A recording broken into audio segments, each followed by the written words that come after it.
ক্লাসে শুভেচ্ছা তোমাদের জন্য। আমি শওকতরা শুক্তারা, সহকারী অধ্যাপক, বাংলা বিভাগ, পার্বতীপুর মহিলা ডিগ্রি কলেজ।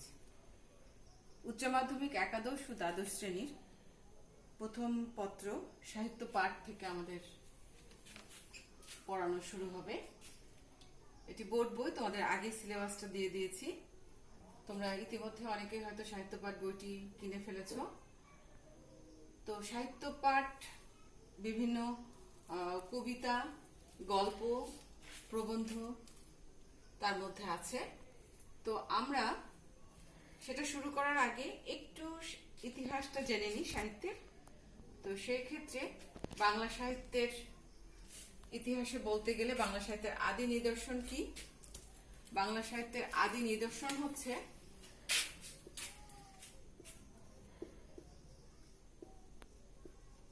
চর্যাপদ।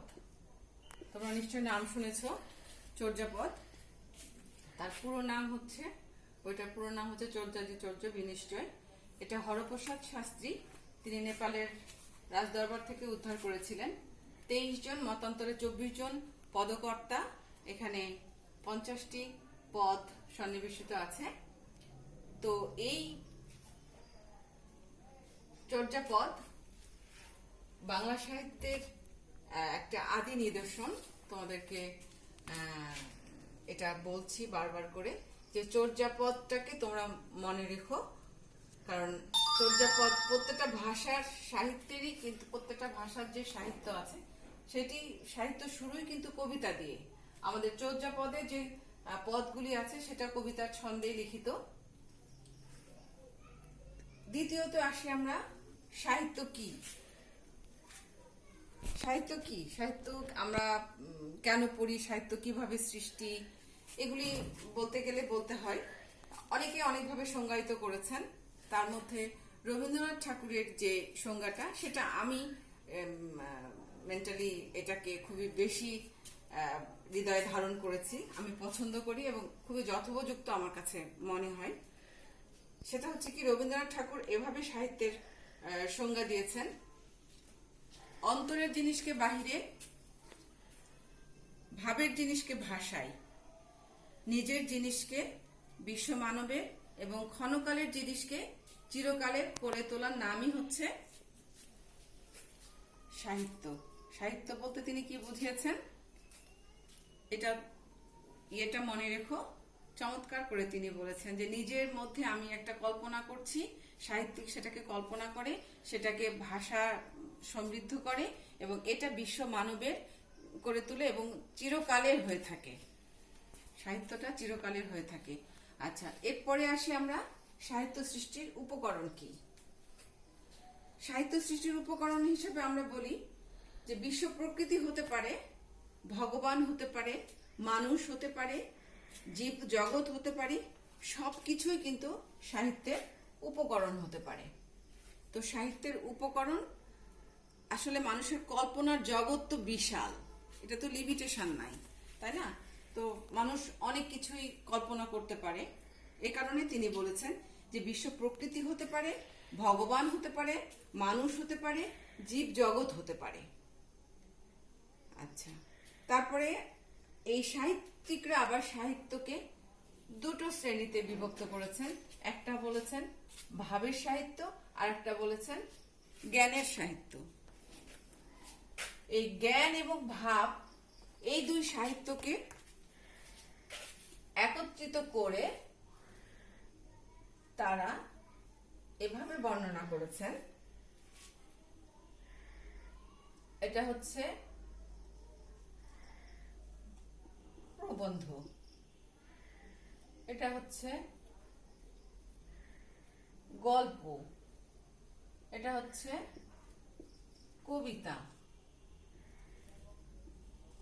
নাটক, এখানে দিতে পারি আমরা উপন্যাস। হ্যাঁ, তো এই দেখো, এই জ্ঞানের সাহিত্য এবং ভাবের সাহিত্য, এই জ্ঞান এবং ভাবকে তারা কি করেছেন আমাদের সাহিত্যের উপকরণের, সাহিত্যের মধ্যে শ্রেণী ভাগ করেছেন বা শাখা প্রশাখে বিভক্ত করেছেন। উপন্যাস, প্রবন্ধ, গল্প, কবিতা, নাটক। হ্যাঁ, এইগুলিকে আবার তারা কি বলেছেন যে এটা হতে পারে সামাজিক, হতে পারে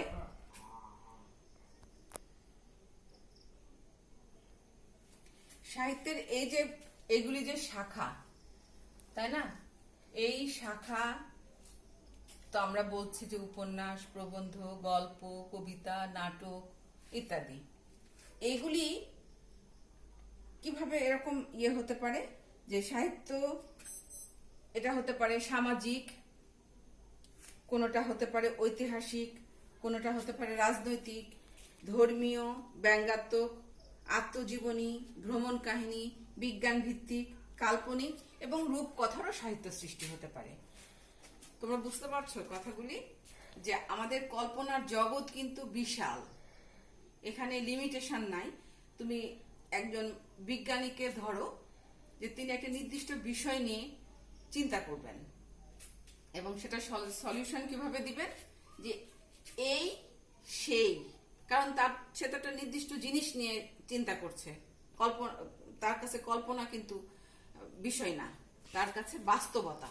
মানে এইটা জিনিসটা যিনি তিনি চিন্তা করছেন, সেই বিজ্ঞানী কিভাবে চিন্তা করছেন? একজন বিজ্ঞানী চিন্তা করবে, একজন লেখক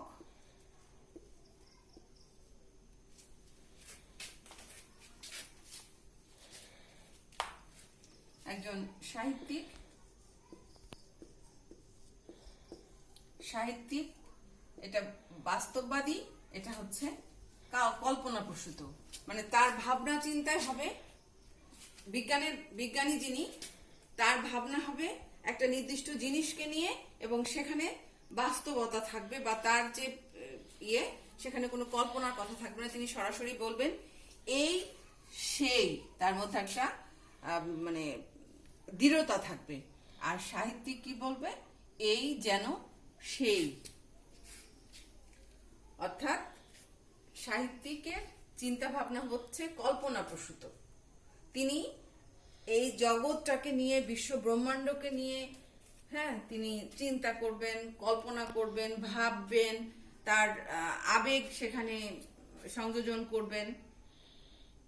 এই জন্য তাকে বলা হয় যে সাহিত্যিকরা হচ্ছে আবেগপ্রবণ এবং বিজ্ঞানীরা হচ্ছে বাস্তববাদী বা বাস্তব জ্ঞান সম্পন্ন, বা তারা বাস্তবতাকে নিয়েই সবসময় মানে লিখেন বা তারা চিন্তা ভাবনা করেন।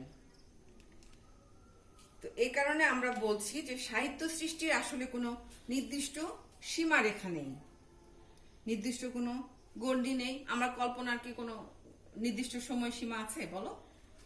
আমরা এখানে বসে লন্ডনের চিন্তা করতে পারি না? আমি এখানে বসে বিশ্ব ব্রহ্মাণ্ডের চিন্তা করতে পারি না? এই জন্যই বলা হয়েছে যে লেখকের ভাবনার কোনো লিমিটেশন নাই। এজন্য আমরা বলি যে সাহিত্যিকের ভাবনায় মূলত সাহিত্য সৃষ্টির মূল উৎস।